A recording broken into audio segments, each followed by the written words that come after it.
पढ़ाएंगे द्विभुजाओं। अब आ जाएंगे डायरेक्शन रेशियोज।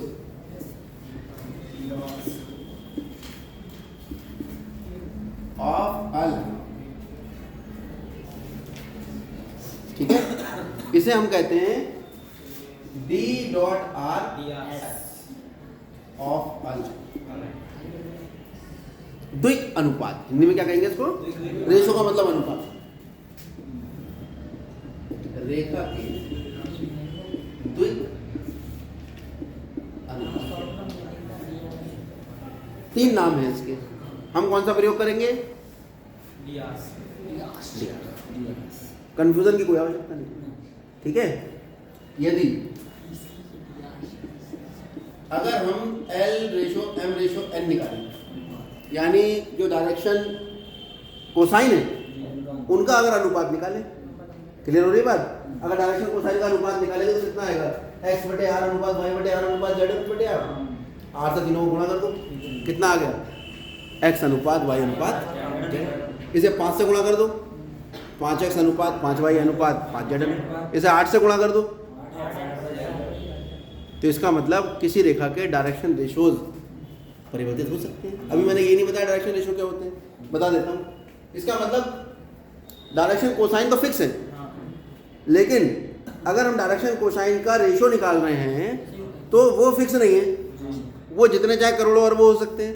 तो हमने कह दिया कि अगर डायरेक्शन रेशियो का अनुपात a अनुपात b अनुपात c है, डायरेक्शन कोसाइन का अनुपात, तो a, b तथा c रेखा के क्या कहलाते हैं? d डॉट r कहलाते हैं। क्योंकि हिंदी ऊपर लिख चुका हूं, इसलिए दोबारा नहीं। ड्यास का मतलब है द्विक अनुपात।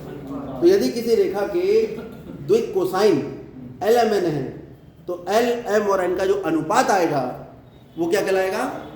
द्विक अनुपात, ठीक है। जहां L, M तथा N रेखा के क्या है? DC। क्लियर हो गई बात? तो इसका मतलब डायरेक्शन कोसाइन तो फिक्स है, डायरेक्शन रेशियो तो जितने जाए उतने हो सकते हैं। अब अगर ये अनुपात है तो मैं इसको ऐसे भी लिख सकता हूँ, सो L बटे A बराबर M बटे B बराबर N बटे C।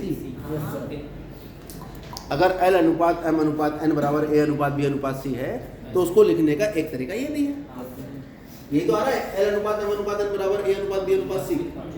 ये बचपन में आपने पढ़ा होगा, नहीं पढ़ा है तो आज याद कर लो कि अगर कहीं पर L अनुपात M अनुपात N बराबर A अनुपात B अनुपात C है तो इसका मतलब होता है L बटे A बराबर M बटे B बराबर N बटे C।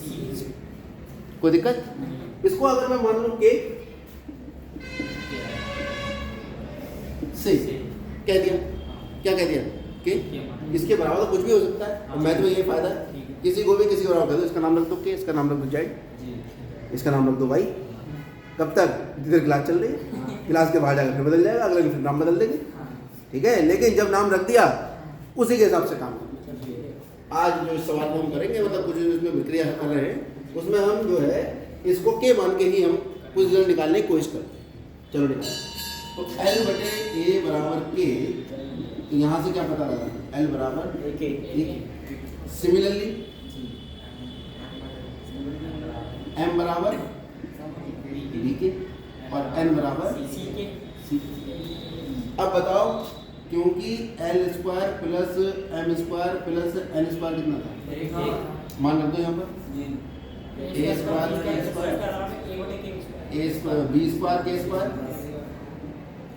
Plus C square K square common ले लो, आ जाएगा 1 बटे A square plus B square plus, कोई दिक्कत तो नहीं है इसमें।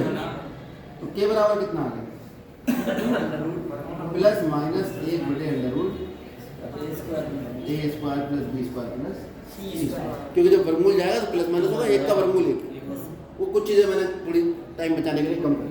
कुल मिला के अब आपके पास जो L था वो था AK, यानी A गुणा 1 बटे under root A square plus B square plus C square और प्लस ऐसे m इक्वल्स टू बी के प्लस माइनस बी बटे under root A square plus B square plus C square और n बराबर C के यानी सी बटे वर्गमूल A square plus B square plus C square. यानी अगर किसी रेखा के डी आर्स मुझे पता है, क्या पता है? डी आर्स, तो इन सूत्रों की सहायता से उसके हम डीसीज निकाल सकते हैं। वहां से कॉस अल्फा निकल आएगा और कॉस अल्फा बराबर डीसीज रखेंगे, अल्फा का मान निकल। इससे ज़्यादा वो क्वेश्चन बना नहीं पाए और कुछ बनाने के लिए बचा क्या? ठीक है, बिंदु के अनुपात पूछ लेगा तो वो तुम्हें मालूम है क्या होते हैं बिंदु के अनुपात।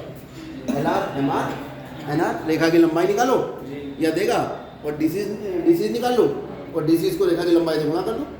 L R M R N R वो उस पर स्थित एक बिंदु के निर्देशांक हो जाएंगे जो मूल बिंदु से जुड़े।